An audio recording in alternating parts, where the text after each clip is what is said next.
शहबाज, इस सिलसिले में क्या अभी तक कोई फैसला हतमी हुआ है या अभी ये प्रपोजल है। इक्तिसादी राब्ता कमेटी का इजलास इसलिए नहीं हो रहा, शायद मंडे को हो जाए, क्योंकि डॉक्टर शमशाद अख्तर साहिबा पाकिस्तान में नहीं थी। पहले वो मोरक्को गई हुई थी IMF की मीटिंग में, फिर चाइना गई हुई है, तो आज शायद वो वापस आ जाएंगी।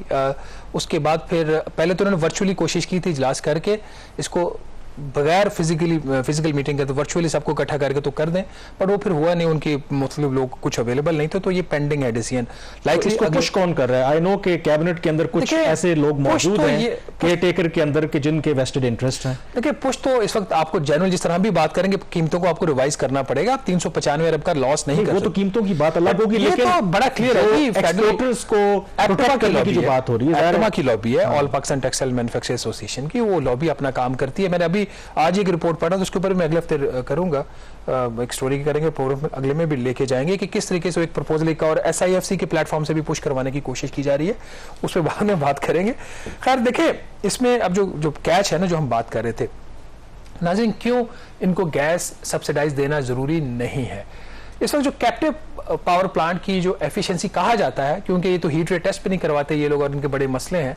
मुझे एक कैप्टिव पावर प्लांट के ओनर ने कॉल की खबर के बाद, जब ट्रिब्यून में खबर छपी, उन्होंने खुद कहा कि आपका जो इसमें स्टांस है खबर के अंदर वो ठीक है। वो खुद जो शख्सियत है, वो खुद उनका कैप्टिव पावर प्लांट भी है, उनका एक इंडिपेंडेंट पावर प्लांट भी है, खुद एक्सपोर्टर भी है, सनतकार भी है। वो कह रहे हैं कि हमें ये गैस क्यों नहीं चाहिए। इसलिए नहीं चाहिए कि जो एफिशिएंट जो इनकी एफिशिएंसी है वो 30 से 31% है कैप्टिव पावर प्लांट की। यही गैस अगर आप इनको काट कर जो गैस इनको दे रहे हैं, जो पहले ही पाकिस्तान में मौजूद नहीं है, अगर आप किसी गैस बेस्ड पावर प्लांट को दे देंगे तो उसकी एफिशिएंसी होगी मोर देन 50%। सिर्फ रिसोर्स की एलोकेशन और गलत एलोकेशन में ही आप कितना नुकसान कर रहे हैं। एक कारखाना आपको 30% एफिशिएंसी दे रहा है और 50% दे रहा है। 50% को आप इसलिए नहीं दे रहे कि 30% की लॉबी है। तो ये नंबर 1 यहां पे हमें यहां क्यों ये जरूरी है। दूसरी चीज, कोई भी डोमेस्टिक कंज्यूमर, चाहे वो पाकिस्तान का अमीर तरीन शख्स मियां मोहम्मद मंशा या कोई और ही क्यों ना हो, वो क्यों किसी के लिए सब्सिडी दे। जब वो अपना टैक्स पूरा पे करता है, अपना बिजली का बिल, गैस का बिल, अपने तमाम जो उसकी ऑब्लिगेशंस है फाइनेंशियल मीट करता है, तो ये उसकी जिम्मेदारी नहीं है कि वो वेलफेयर स्टेट का काम करे, वो रियासत का काम है। हुकूमत अगर नहीं दे सकती तो सब्सिडी बंद कर दें, किसी से लेके आप किसी दूसरे को क्रॉस सब्सिडाइज मत करें।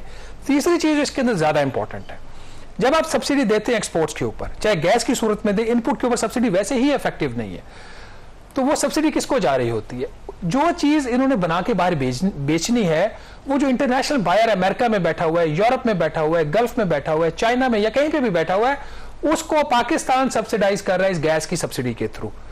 चौथी चीज इसके अंदर, हम बेच क्या रहे हैं, ये हमारे एक्सपोर्टर्स बेच क्या रहे हैं, यान, धागा बेच रहे हैं। इनसे वो यान या रॉ मटेरियल लेके उसकी फिनिश गुड बना के वो आगे बेच रहे हैं, उनके जो सनतकार है उसको सब्सिडाइज कर रहे हैं। तो ये सारे वो फैक्टर्स हैं, इसको देखने की जरूरत है और इस पे एक रैशनल फैसला करें। ये क्योंकि आपके पास गैस खत्म हो रही है, हर साल डिप्लीशन 7 से 8% हो रही है कामरान। इसमें सिर्फ आप देखें ना, ये अगर तो तमाम सनतों की बात है तो कुछ समझ आती।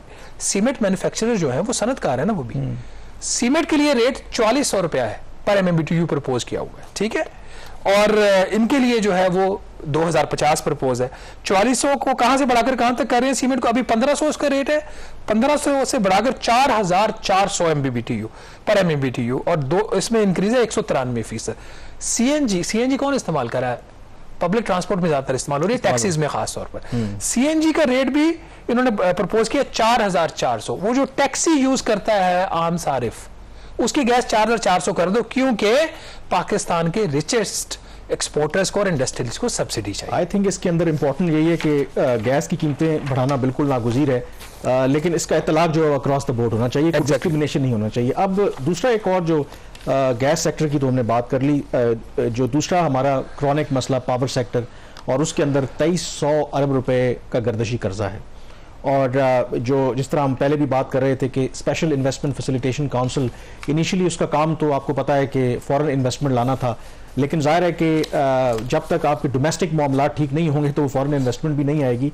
तो सुना है कि अब SIFC के अंदर भी कोई एक रिवाइज्ड प्लान पेश किया गया है रिगार्डिंग हाउ टू एड्रेस जो गर्दशी कर्जा है इन पावर सेक्टर। और मुझे तो समझ नहीं आती कि पता नहीं कितने प्लान हम इस हवाले से पेश कर चुके हैं, मतलब कई दफा हम डिस्कस कर चुके हैं, लेकिन उसकी आउटकम पता नहीं अभी तक नजर नहीं तो आया। हर दफा कोई नया प्लान आ जाता है। SIFC की आपने बात की, SIFC अब ओरिजिनली तो इनका जो डोमेन था वो 5 एरियाज तक रिस्ट्रिक्टेड था, फॉरेन इन्वेस्टमेंट से रिलेटेड था, प्रमोशन थी, फैसिलिटेशन थी और बाकी सारी चीज़ें, और एग्रीकल्चर, उसमें सेक्टर्स मुख्तलिफ 5 थे।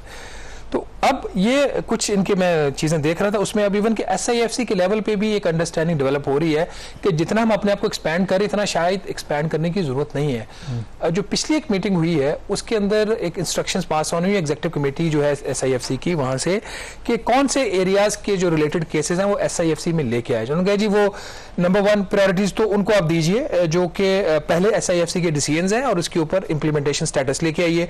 दूसरा, जहां पे जो मामलात हैं वो वाकई उसकी कोई वजह बनती है, फैसिलिटेशन का कोई मैटर है, कोई और चीज़ है। और तीसरा, ऐसी चीज़ें जहां पे पोटेंशियल इन्वेस्टमेंट आप लेके आ सकते हो। उन्होंने कहा जी अपने आप को रिस्ट्रिक्ट करें।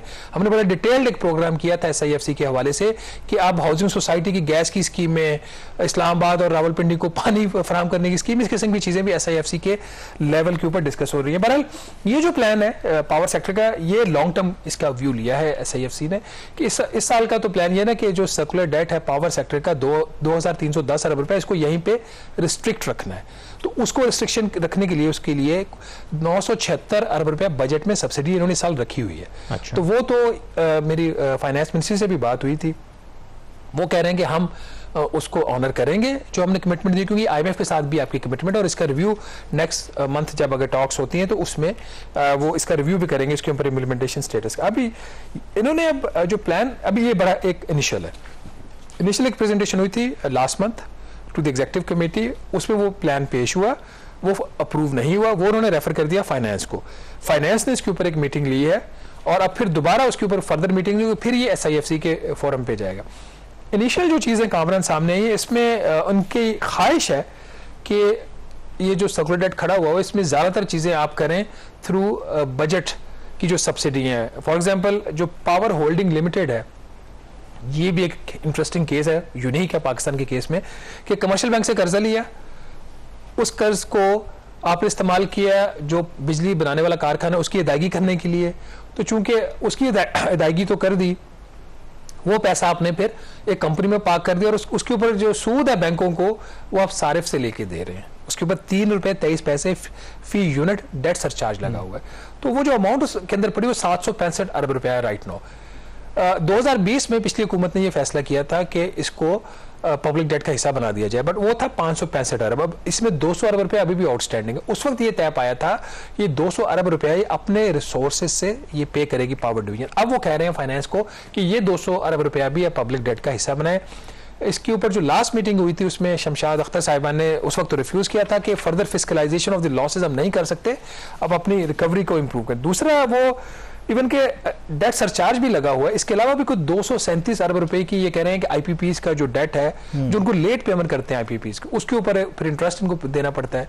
वो 3 साल का इनका एस्टिमेट है कोई 237 अरब रुपए का, ये भी बजट से सब्सिडीज दी जाए। एक दो चीजें इंपॉर्टेंट है इसके अंदर, अगर ये कर लेते हैं 346 अरब का डेट तो खड़ा हुआ है के इलेक्ट्रिक के अगेंस्ट। ये कह रहे हैं कि के इलेक्ट्रिक से जो एग्रीमेंट्स है, पावर परचेज एग्रीमेंट है, पावर सेल एग्रीमेंट और बाकी जो इनके एग्रीमेंट्स है उसको रिवाइज कर लिया जाए as per the new requirements. Ground realities भी काफी चेंज हुई हैं, तो ये सेटलमेंट वहां से कर लें। बट वो अभी तक हो नहीं पा रहा क्योंकि उसमें भी नाज़रीन काफी इश्यूज हैं। बहरहाल ये एक प्लान तो इन्होंने एक बनाया है। एक और भी प्लान था इनका जो एंटी थेफ्ट कैंपेन चली थी, उसमें अभी इनिशियल जो उसके रिजल्ट्स हैं, मेरी कुछ बात हुई थी पावर डिवीजन के ऑफिशियल से, दे आर वेरी होपफुल कि हम उसमें प्रोग्रेस दिखा रहे हैं। और प्रोग्रेस उनकी ये है कि अभी तक उन्होंने जी डायरेक्ट हमने इसके सेविंग्स किए कुछ 14 अरब रुपए की जो चोरी है वो इन्होंने पहले 20 दिन के अंदर 10 सितंबर से लेकर 30 सितंबर तक उसमें रिकवरी हुई है इनकी, और अनदर कोई 12 अरब रुपए की ये बेनिफिट्स बता रहे हैं, indirect benefit in shape of कि आपकी